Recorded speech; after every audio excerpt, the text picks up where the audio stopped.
देखो class 12th का math है ये।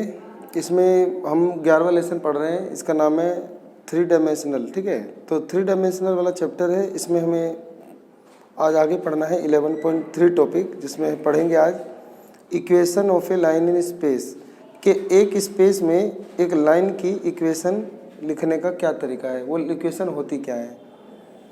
तो वी हैव स्टडीड, हमने पढ़ रखा है equation of line in 2 dimensional in class 11। ये क्लास 11 में ना तुमने वो एक लाइन की इक्वेशन पढ़ रखी जो 2 डायमेंशनल होती थी, जिसमें केवल लेंथ और ब्रेथ होता था, एक्स वाई मतलब। अब कहता है कि वी विल नाउ, अब हम पढ़ेंगे study the vector.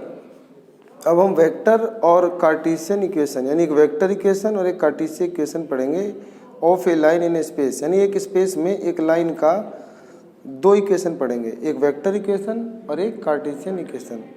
Vector equation वो होता है जिसमें आई जे के ये लिखा जाए, और कार्टेशियन इक्वेशन होता है जिसमें आई जे के ना लिख के एक्स वाई जेड लिखा जाए। तो अभी इस पूरे वीडियो के अंत तक समझ जाएंगे क्या कह रहा हूँ मैं।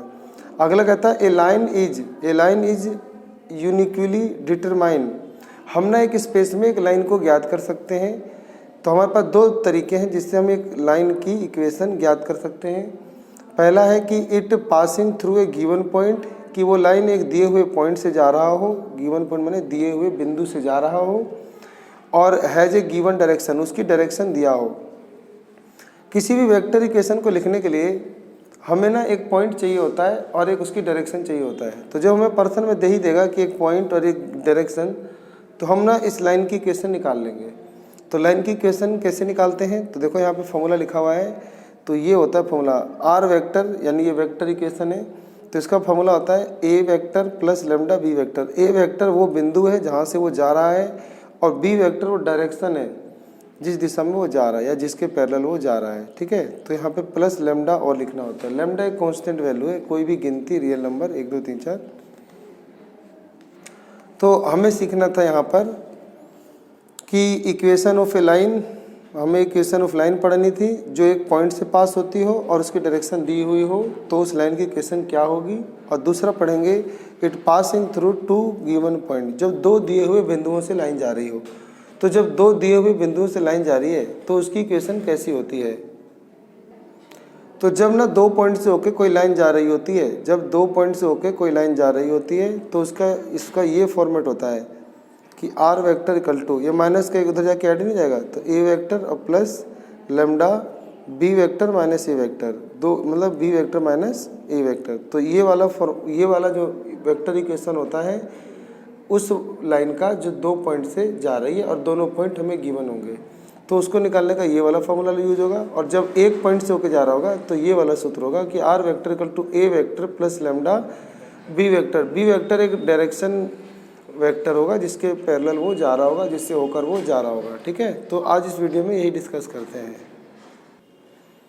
तो लिखा है equation of a line through a given point. एक इक्वेशन, एक लाइन की इक्वेशन जो होके जा रहा हो एक दिए हुए बिंदु से, and parallel to a given vector B vector, और किसी दिए हुए वेक्टर बी वेक्टर से पैरेलल जा रहा हो। तो इसको ना यहाँ डायग्राम में बहुत अच्छा बता रखा है। तो इस डायग्राम को लाइन टू लाइन समझ लो सही से, एक बार समझना है फिर टेंशन खत्म हो जाती है। तो लिखा है लेट कर लो A vector B the position vector of A given point A. मान लो पर्सन में तुम्हें दिया हुआ पॉइंट ए है, तुम्हें एक पर्सन में पॉइंट ए दे देगा, इसके कोऑर्डिनेट दे देगा 1 2 3, तो उनके साथ आई जे के लगा देना। तो जैसे 1i 2j और 3k, तो वही आपका बन जाएगा पोजीशन वेक्टर। अब पोजीशन वेक्टर क्या होता है, ये जो ओरिजिन से शुरू होते हैं ना जो वेक्टर, और तीर ऊपर की तरफ होते हैं, इन्हीं को बोलते हैं ओरिजिन से निकलने वाले को पोजीशन वेक्टर। तो कोई एक पॉइंट दे देगा, उसमें आई जे के जोड़कर उसे पोजीशन वेक्टर में चेंज कर लेना, तो उसी को बोला गया है ए वेक्टर। तो लेट कर लेंगे A be the position vector of the given point A with respect to the origin of the rectangular coordinate system. ये रेक्टेंगुलर कोऑर्डिनेट सिस्टम कहलाता है, 3D सिस्टम। तो इसी सिस्टम में ओरिजिन से जो निकल रहा है ये वेक्टर ओ से ए, तो ओ से ए बिंदु को मिलाने वाला जो लाइन है इसी को बोलते हैं position vector. Let L be the line which passing through the point. मान लेते हैं कि इसी बिंदु से एक लाइन जा रही है, रेखा एल जा रही है। तो let L be the line which passing through the point A. मान लेते हैं कि एल एक रेखा है जो बिंदु ए से होकर जा रही है। And is parallel to the given vector B vector. और तुम्हें प्रश्न में दिया होगा कि ये जो इस पॉइंट से जाने वाली लाइन की इक्वेशन ज्ञात करो, और ये लाइन इस लाइन के जो बी वेक्टर है ना, इस लाइन के पैरेलल है, मतलब प्रश्न में दे देगा। तो कहेगा लेट, तो आपको वही इस लाइन की इक्वेशन निकालनी है। तो लेट कर लेंगे R B the position vector of any arbitrary point P on the line. Arbitrary point क्या होता है? कोई भी ऐच्छिक बिंदु। मान लेंगे एल लाइन पे कोई एक और बिंदु ले लेंगे, दो, एक बिंदु दिया हुआ था, इसी लाइन पर हम एक बिंदु और मान लेंगे पी। तो लेट कर लिया कि हमने आर वेक्टर यानी यही वाला जो हमने पी लेट किया है ना, एक्स वाई जेड जो हमने लेट किया है, इस पॉइंट को मान लेंगे ये पॉइंट है जो इसी लाइन से होके जा रहा है। तो इस पॉइंट को जब ओरिजिन से मिलाएंगे इसे आर वेक्टर कहते हैं।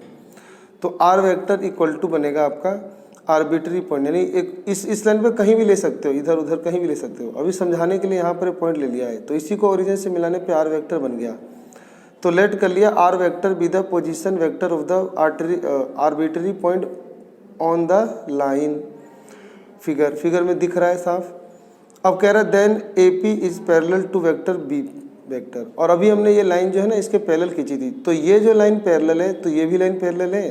तो यहाँ बोल रहा है कि ए पी इज पैरेलल, कि अब ए और पी भी पैरेलल हो गया। जब लाइन एल पैरेलल है तो इसके ऊपर ही जो 2 पॉइंट्स वाला वेक्टर है ए पी वेक्टर, ये भी आपका ए पी वेक्टर एक पैरेलल है, इसी वेक्टर बी वेक्टर के पैरेलल है, समांतर है।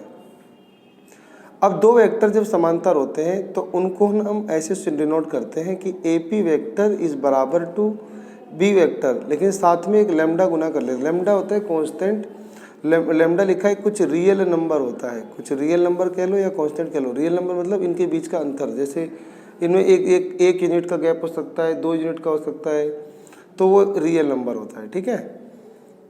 तो ये वाला जो वेक्टर है ना, यानी मैं अगर कहना चाहूँ ए पी वेक्टर किसके बराबर हुआ, तो ये वेक्टर बराबर हुआ इस बी वेक्टर के ही, यानी क्योंकि ये भी इसके पैरेलल ही है। तो दो लाइनें जब पैरेलल होती हैं तो इस वेक्टर का जो डायरेक्शन कोसाइन होता है और इस वेक्टर का जो डायरेक्शन कोसाइन होता है वो सेम होता है। बस ये होता है कि साथ में लैम्डा लिखना पड़ता है। तो ए पी वेक्टर किसके बराबर हुआ, तो लैम्डा बी वेक्टर के बराबर हो गया। अब एक ट्रायंगल लॉ पढ़ा था हमने, एक ट्रायंगल लॉ ऑफ एडिशन पढ़ा था। तो ट्रायंगल ऑफ एडिशन में हम क्या पढ़ते थे कि एक वेक्टर यूँ जा रहा है और फिर एक वेक्टर यूँ जा रहा है, तो इन दोनों का सम यानी ओ से ए वेक्टर, यानी ओ से ए वेक्टर और प्लस ए से पी वेक्टर का जो सम होता है वो बराबर होता है ये जो ओ से पी जा रहा है, जो सीधा ओ पी वेक्टर पढ़ा है ना। तो अगर मुझे मान लो ए पी वेक्टर चाहिए तो ओ ए वेक्टर उधर जाके क्या हो जाएगा, माइनस। देखो यहाँ पे माइनस कर दिया, तो ओ पी वेक्टर का मान अब लिख दो और ए पी वेक्टर का मान लिख दो। ए पी वेक्टर का मान मैंने अभी बताया था लैम्डा बी वेक्टर, और ओ पी वेक्टर कहाँ है, ये रहा ओ पी आर वेक्टर, तो यहाँ आर वेक्टर लिख दो। और घटा ओ ए वेक्टर, ओ ए वेक्टर मैंने ए लिखा था, ए लिख दो। अब घटा का इधर आके वापस ऐड हो जाएगा, तो यही नहीं बन जाएगा, ये घटा का ए वेक्टर इधर आके ऐड हो जाएगा, तो आर वेक्टर निकल गया। R vector equal to A vector plus lambda B vector. तो बता रखा है कि conversely for each value of parameter lambda this equation give the position vector of a point P on the line. तो अगर हम इक्वेशन निकालना चाहते हैं इस लाइन का, तो इस इक्वेशन के लिए हम इस दिए हुए पॉइंट पी से हम पैरामीटर के हिसाब से अगर बताएं वेक्टर, तो यूँ होगा कि hence the vector equation of the line, यानी इस लाइन की इक्वेशन यूँ लिखी जाएगी। एक पॉइंट से कोई लाइन जा रही हो और वो एक लाइन के पैरेलल जा रही हो, तो इस लाइन की इक्वेशन लिखा जाता है आर वेक्टर से बराबर A vector plus lambda B vector. R vector ना इस लाइन पे कोई भी दूसरा बिंदु है और ए बिंदु वो है जो प्रश्न में दिया है, तो उसको ए वेक्टर से लिखा है। अब बी वेक्टर जो है जो प्रश्न में दिया होगा कि ये लाइन इसके पैरेलल है, वो है। तो उम्मीद करता हूँ ये आ रहा है ना समझ में, ठीक है। इतना आगे अब ना कुछ जरूरी बातें बता रखा है। इफ़ बी वेक्टर, मान लो कोई जो बी वेक्टर था अभी ऊपर वाला, उसके ये जो ए बी सी है इन्हें बोलते हैं डायरेक्शन रेशियो, ठीक है। जो आई जे के साथ जो ये स्केलर कंपोनेंट होते हैं इन्हें बोलते हैं डायरेक्शन रेशियो। तो कह रहा है कि बी वेक्टर जो है वो A B C and A B C are direction ratio of the line, and conversely if A B and C are direction ratio of a line, तो then B vector A I plus B J plus C K will be parallel to the line. Here B should not be confuse with B vector का magnitude. यहाँ पे बोल रहा है कि अभी जो ये बी वेक्टर है इसमें जो ये ABC के मान है ये डायरेक्शन रेशियो होते हैं, और जो डायरेक्शन रेशियो होते हैं ये वेक्टर के ही होते हैं, और ये बी वेक्टर के जो डायरेक्शन रेशियो होंगे तो इसके पैरेलल कोई भी दूसरा लाइन है तो उसके भी डायरेक्शन रेशियो यही माने जाएंगे। तो AP के भी डायरेक्शन रेशियो वही होंगे जो ये B के होंगे। ABC इसका है तो इसके भी डायरेक्शन रेशियो ABC होगा, बस एक लैम्डा गुना हो जाएगा, ठीक है, नहीं तो वही होता है। तो कुल मिलाकर ये याद कर लेना कि अगर दो वेक्टर जा रहे हैं और दोनों पैरेलल जा रहे हैं तो जो इसका डायरेक्शन रेशियो होता है वही इसका भी डायरेक्शन रेशियो होता है, और ना जब ये दोनों पैरेलल जा रहे हैं तो इसका जो डायरेक्शन रेशियो होता है इसके सेम होता है, या तो बराबर होता है या याद कर लो प्रोपोर्शनल होता है। मान लो इसके डायरेक्शन है 2 2 और 2, तो इसके भी डायरेक्शन हो सकते हैं 3 3 3। तो अगर अनुपात निकालोगे ना तो 2/3 2/3 2/3, तो नहीं दो लाइनें जब पैरेलल होती हैं तो उन दोनों के डायरेक्शन रेशियो प्रोपोर्शनल होते हैं, कह लो या तो इक्वल होते हैं या क्या होते हैं प्रोपोर्शनल, ऐसे 2/3 2/3 2/3, समझ गए। अब ये बोल रहा है कि derive the Cartesian form of A vector form. अभी हमने ना वेक्टर फॉर्म जो था ना वो सीखा है, ये आपका वेक्टर फॉर्म ऑफ इक्वेशन है, सही है, यानी ये वेक्टर फॉर्म है इक्वेशन ऑफ, मतलब एक लाइन का वेक्टर इक्वेशन है ये। तो ये आपका भी क्या था, वेक्टर इक्वेशन। अभी हमें सीखना है कार्टेशियन फॉर्म।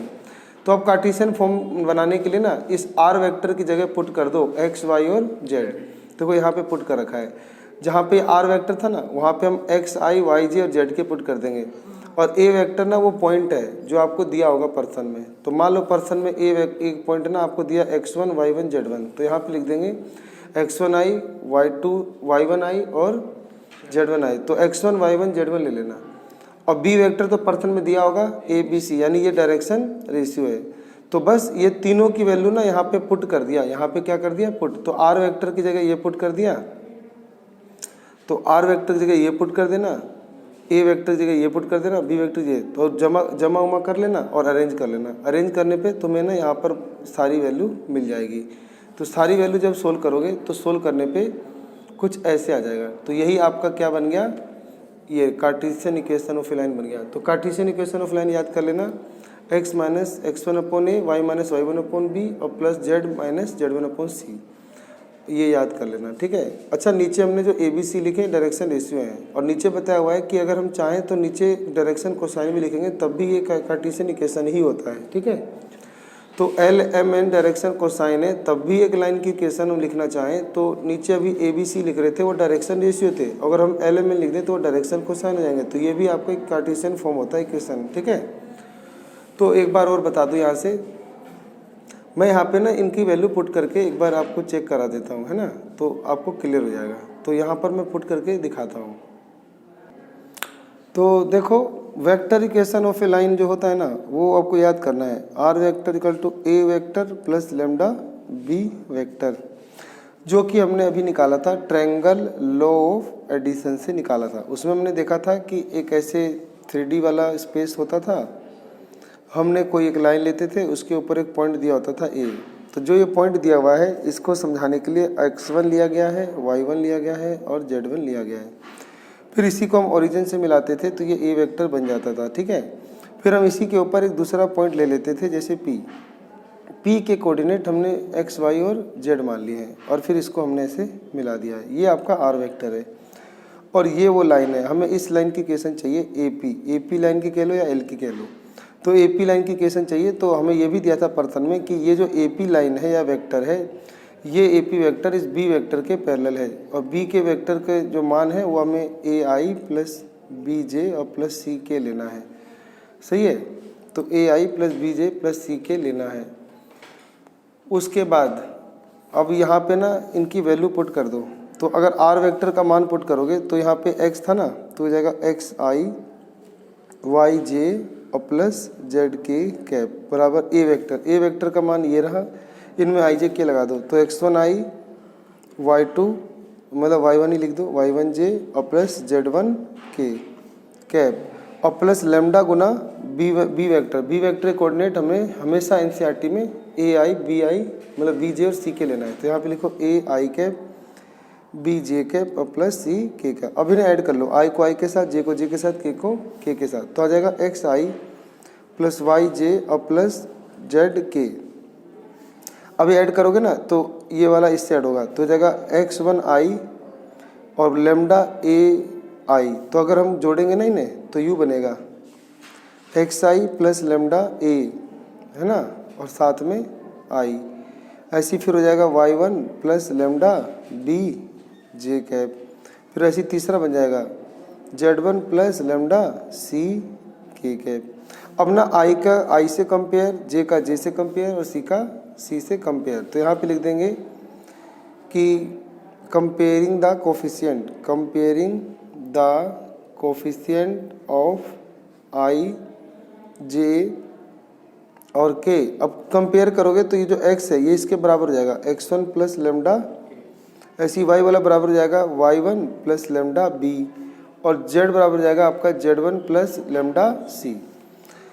यहाँ भी लेमडा लेमडा लेमडा कॉमन आ रहा है तीनों में, तो यहाँ से अब लेमडा का मान चाहिए तो इधर आके माइनस आएगा x माइनस x1 बराबर में lambda A, y minus y1 बराबर लेमडा बी, और ऐसी z माइनस z1 बराबर lambda C.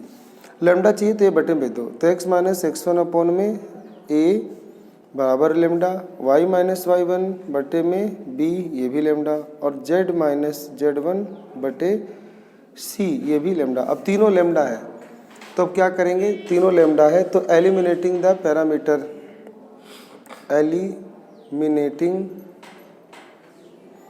Eliminating the para, ये पैरामीटर होता है लेमडा, ठीक है।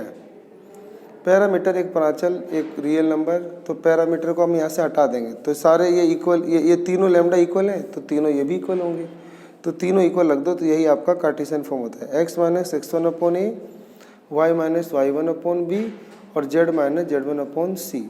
तो यही आपका क्या कहलाता है, ये कहलाता है Cartesian equation of a line, Cartesian equation of a line. अब एक एग्जांपल लेते हैं और वहाँ से क्लियर करते हैं। पर्सन है हमारे एनसीईआरटी का छठा कि find the vector and Cartesian equation of a line passing through the point. ये पॉइंट दिया हुआ है यानी ये ए वेक्टर हो गया, इनके साथ आई जे के लगा ले देखो, और ये कह रहा है which is parallel to vector this, इसके पैरेलल है तो इसको क्या मान लेना बी वेक्टर। अब हमें क्या चाहिए वेक्टर इक्वेशन, तो फॉर्मूला था ना आर वेक्टर बराबर ए वेक्टर और प्लस लेमडा बी वेक्टर। देखो वही तो रखा है, ए वेक्टर ये रहा और लेमडा लगा के बी वेक्टर से गुना कर दिया ब्रैकेट, बस यही हो गया ई वेक्टर इक्वेशन। अब हमें चाहिए कार्टेशियन इक्वेशन, तो आर वेक्टर की जगह पे रख दो एक्स आई वाई जे और जेड के, और बाकी इनको ऐड कर लो। अब ऐड करके आई वाले एक साथ, जे वाले एक साथ और के वाले एक साथ, फिर कंपेयर करके ऐसे निकल जाएगा। तो ये बन गया आपका कार्टेशियन फॉर्म। तो आ गया ना समझ में। अब हम सीखेंगे equation of a line passing through two given point, यानी दो दिए हुए बिंदु से जाने वाले लाइन की इक्वेशन। तो इसको हम ना अगली वीडियो में देखते हैं। तो अभी तक के लिए अपना कीमती समय देने के लिए धन्यवाद।